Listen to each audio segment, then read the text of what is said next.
Leadership's just influence. In fact, I say it's really nothing more or it's nothing less. You show me a person that influences others, and I'll show you a person that leads them. So many people think leadership's title or position, and you may be a leader that has a title or position, but many people who have great influence really don't have that. But I just learned very early that if I could teach a person how to increase their influence, then I would help that person become a better leader. Well, I think, first of all, it's valuing people. The moment that you understand that the people that you have around you, they're either your number one asset or, to be honest with you, they could be your number one liability. But the moment that you understand that and begin to value people, I think that is what creates the connection.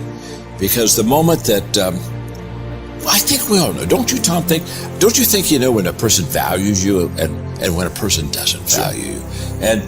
And so I think that giving value to people and expressing that to them is the common ground that builds relationships. And so, when I came in the studio, I wanted to meet everybody because you've got an incredible, successful program, and I want to meet the people who help you be who you are. In 1974, I came to the conclusion that everything rises and falls on leadership. Now, the reason I did that is because I started off as a pastor, and by the time I was 28, I had the 10th largest church in America. Whoa. And so people would come to me and say, well, how did you do this? And I came to the conclusion that I learned leadership. I was a good leader.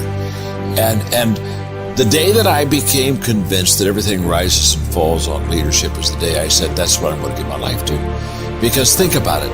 If that is true, that in the business world, in the education world, in the government world, in every world, if you can just help people lead better, you're going to help them be more successful. And when I wrote the 21 Irrefutable Laws of Leadership, that first law, the law of the lid, which basically says how well you lead determines how well you succeed, I truly believe that. And so what better thing can I do than to help people increase their influence, learn how to lead better, so that they can be more successful in whatever area of life they really want to be successful. I think there are people who would be born with what I would call leadership leanings. They would have a tendency to lean or be gifted in that area, just like somebody's gifted in music or whatever. So I think that starts it, and I think I have that. But then I grew up in a leader's home. In fact, my father is 98, still living. Whoa! And in fact, until 2 years ago, was still working full time, and was a terrific leader. So I grew up in a culture and environment of leadership.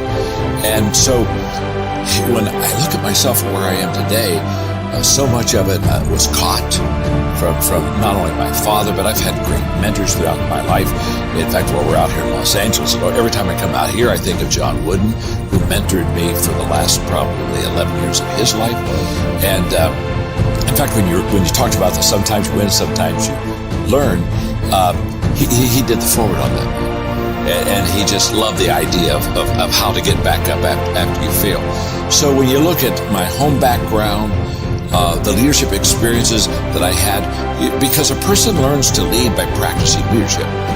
And at a very early age, I was practicing leadership. And so it all comes together. And then when I began to realize everything rises and falls on leadership, I became really intentional, Tom, of developing my leadership skills. So I can remember, for example, I was probably, maybe 26. I heard Earl Nightingale say on a tape that if you had spent 1 hour a day, every day, on one subject for 5 years, you could become an expert on that subject. So I said, wow, I want to become an expert in leadership. So for the next 5 years, I spent an hour every day reading about leadership, talking to leaders, asking leaders questions, practicing leadership, but it really was consistent. And when I started that process, I was thinking 5 years, Earl Nightingale said I could become an expert in 5 years. Okay, wow, leadership expert, hello. And so I kept, I was kind of like doing countdown, 5 years, 4 years, 3 years. I'm thinking I'm Cape Canaveral, okay. But something happened to me about halfway through that 5-year process. Instead of keeping asking myself, how long will it take? How long will it take? How long will it take?